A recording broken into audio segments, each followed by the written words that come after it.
Welcome to Luca and Miguel. Enjoy the video. You start by signing into the exact Google account that owns or manages the channel.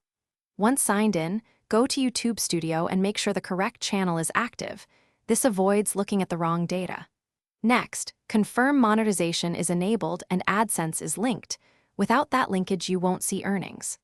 Once done, proceed to the Analytics menu.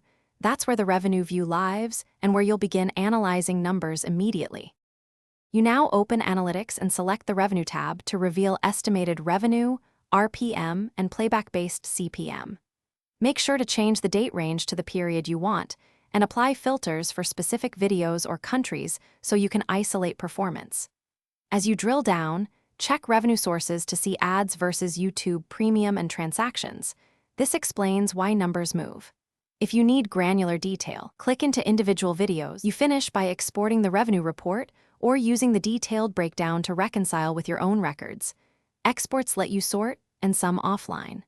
Then open Payments in Studio to view transaction history and cross-check with your AdSense account for issued payouts. If expected revenue is missing, make sure you have owner or manager permissions, that monetization and AdSense are properly linked. And remember, reports can lag up to 48 hours. Fix those issues first before escalating to support.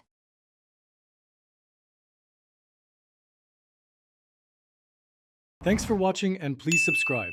It's the best investment you'll ever make.